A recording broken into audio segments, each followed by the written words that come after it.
ସନ୍ଧ୍ୟାର ସମୟ ହୋଇଥାଏ। ମୁଁ ଯାଇ ଫ୍ରିଜ୍ ଖୋଲି ଦେଖିଲା ବେଳକୁ ବହୁତ ସାରା ଗ୍ରୀନ୍ ମଟର ରଖା ହେଇଥିଲା। ଏଇଆ ଦେଖି ମନ ଭିତରେ ଲୋଭ ଆସିଗଲା।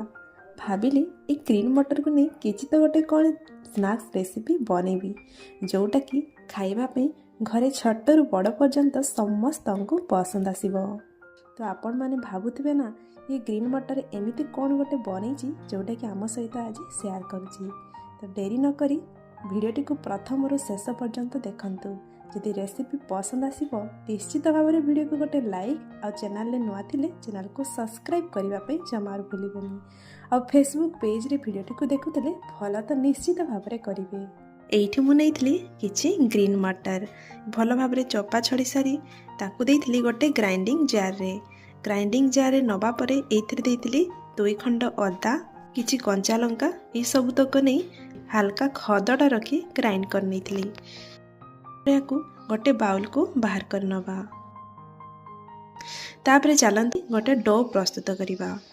ଏଇଠି ମୁଁ ନେଇଥିଲି ଗୋଟେ ବାଉଲରେ 2 କପ୍ର ମଇଦା, ତା ସହିତ ଏଇଠି ମୁଁ ଦେଉଛି 1 କପ୍ର ଅଟା। ତ ଏଇଠି ଆପଣ ଏଇ ରେସିପିକୁ ଖାଲି ଅଟାରେ ବା ଖାଲି ମଇଦାରେ ମଧ୍ୟ ବନେଇ ପାରନ୍ତି। ତାପରେ ଏଇଠି ଆମେ ଆଡ଼୍ କରିବା 1/4 ଟିସ୍ପୁନର ଜୁଆଣି, ଆଉ ଏଇଠି ଆମେ ଖାସ୍ତା ପାଇଁ ଆଡ଼୍ କରିବା 7ରୁ 8 ବଡ଼ ଚାମଚର ଏଇଠି ମୁଁ ରିଫାଇନ୍ ତେଲ ଆଡ଼୍ କରୁଛି। ତ ଏଇଠି ଆପଣ ତେଲ ବଦଳରେ ଘିଅ ମଧ୍ୟ ଆଡ଼୍ କରିପାରନ୍ତି। ତାପରେ ଏଇଠି ଆମେ ସ୍ୱାଦ ଅନୁଯାୟୀ ଲୁଣ ଆଡ଼୍ କରିବା। ଏ ସବୁକୁ ଦେଇସାରି ଶୁଖିଲାରେ ହାତରେ ଭଲ ଭାବରେ ମିଶାଇବା। ଭଲ ଭାବରେ ମିଶାଇବା ଯେମିତିକି ଆମର ଏଇ ଅଟାରେ ଖାସ୍ତାପନ ଆସିଯିବ। ଶୁଖିଲାରେ ଭଲ ଭାବରେ ମିଶାଇଲା ପରେ ଦେଖିବେ ଏହିପରି ହାତରେ ଆମେ ମୁଠା କଲେ ଇଏ ମୁଠା ହେଇଯାଉଥିବ।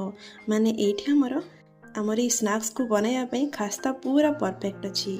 ତାପରେ ଆମେ ଅଳ୍ପ ଅଳ୍ପ ପାଣି ଦେଇ ୟାର ଗୋଟେ ଡୋ ପ୍ରସ୍ତୁତ କରିବା।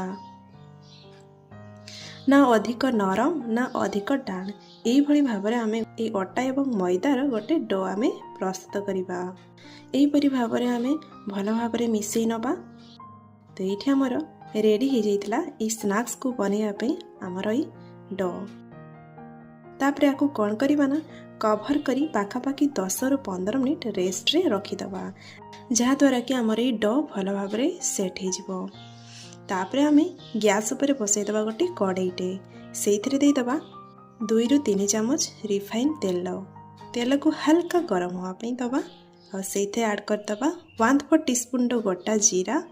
ତାପରେ ଆମେ ଯେଉଁ ଦରଦରା ପେଷିକି ରଖିଥିଲେ ଆମର ଗ୍ରୀନ୍ ମଟରକୁ ଆମେ ଆଡ଼୍ କରିବା ଏବଂ ମିଡ଼ିୟମ୍ ଫ୍ଲେମ୍ରେ ଆମେ ହାଲକା ଭାଜି ନେବା। ତାପରେ ଏଇଠି ମୁଁ ଆଡ଼୍ କରିଦେଇଥିଲି ହାଲକା ଧଣିଆ ଏବଂ ଶୁଖିଲା ଲଙ୍କାକୁ ଭାଜି ନେଇ ତାକୁ ଗୁଣ୍ଡ କରିଦେଇଥିଲି। ସେଇଥିରୁ ଏଇଠି ମୁଁ ଆଡ଼୍ କରିଥିଲି 1/2 ଚାମଚ। ତାପରେ ଆଡ଼୍ କରିବା 1/2 ଚାମଚର ଜିରା ଗୁଣ୍ଡ, ସ୍ୱାଦ ଅନୁଯାୟୀ ହାଲକା ଲୁଣ ଆଡ଼୍ କରିବା, 1/4 ଟିସ୍ପୁନର ହଳଦୀ ଗୁଣ୍ଡ। ଏହିସବୁ ମସଲାକୁ ଦେଇ ହାଲକା ମିଶାଇ ନେବା। ତାପରେ ଆମେ ଏହାକୁ ମିଡ଼ିୟମ୍ ଫ୍ଲେମ୍ରେ 5ରୁ 7 ମିନିଟ୍ ପାଇଁ ଆମେ ଭାଜିବା। ଭାଜି ହେବା ପରେ ତାକୁ ଗୋଟେ ପ୍ଲେଟ୍କୁ ବାହାର କରି ନେବା। ଏହିପରି ଭାବରେ ଚାରିପଟକୁ ମେଲେଇ ନେବା। ତାପରେ ଏହାକୁ ଥଣ୍ଡା ହେବା ପାଇଁ ଦେବା।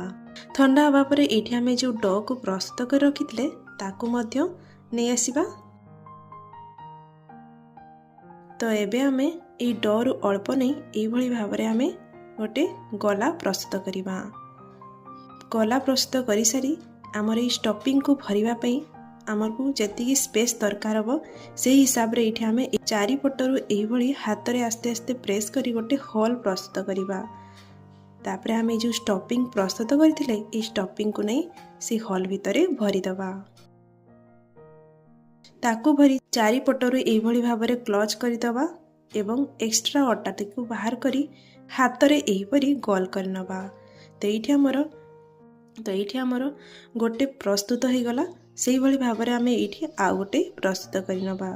ସମାନ ସାଇଜରେ ଆମେ ବନେଇବା ପାଇଁ ସେହି ହିସାବରେ ଆମେ ଡୋକୁ ନେଇ ନେବା ଏବଂ ହାତରେ ଆସ୍ତେ ଆସ୍ତେ ହାଲକା ହାଲକା ପ୍ରେସ୍ କରି ଗୋଟେ ହୋଲ୍ ପ୍ରସ୍ତୁତ କରିବା। ଦେଖନ୍ତୁ, ଯେଭଳି ଆମେ ପିଠା ବନେଇବା ପାଇଁ ଗୋଟେ ହୋଲ୍ ବନେଇଥାଉ ପୁରକୁ ଭରିବା ପାଇଁ, ଠିକ୍ ସେହିପରି। ତାପରେ ଆମେ ନେଇ ନେବା ଷ୍ଟଫିଂ। ସେଇ ଷ୍ଟଫିଂକୁ ନେଇ ସେଇ ହୋଲ୍ ଭିତରେ ଭଲ ଭାବରେ ଭରିଦେବା, ଯେମିତିକି ଆମର ଷ୍ଟଫିଂ ବାହାରକୁ ବାହାରି ପାରିବନି।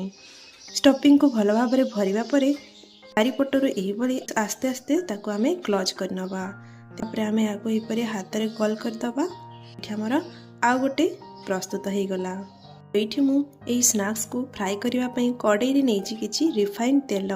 ତେଲକୁ ପୁରା ଲୋ ଫ୍ଲେମ୍ରେ ଗରମ କରିବା।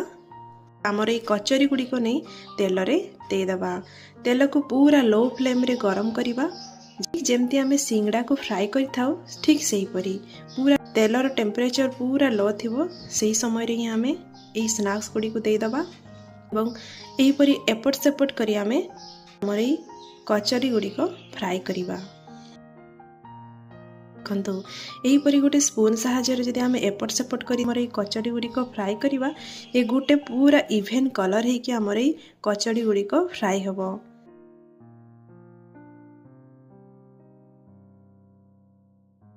ଦେଖନ୍ତୁ କଲର୍ ପୁରା ଚେଞ୍ଜ ହେଇ ଆସିଲାଣି, ହାଲକା ଲାଇଟ୍ ବ୍ରାଉନ୍ କଲର୍ ଆସିଗଲାଣି।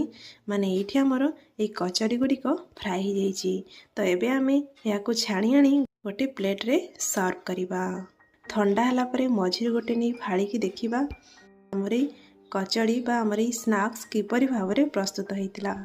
ତ ନିଶ୍ଚିତ ଭାବରେ ଥରେ ଏହି ଉପାୟରେ ଏହି ପ୍ରୋସେସ୍ରେ ଏଇ କଚଡ଼ିକୁ ବନାନ୍ତୁ। ତ ଆଜିର ଏଇ ରେସିପି ଆପଣମାନଙ୍କୁ କିପରି ଲାଗିଲା, ଆପଣମାନଙ୍କର ମତାମତ ନିଶ୍ଚିତ କମେଣ୍ଟ ସେକ୍ସନରେ ଜଣାଇବେ।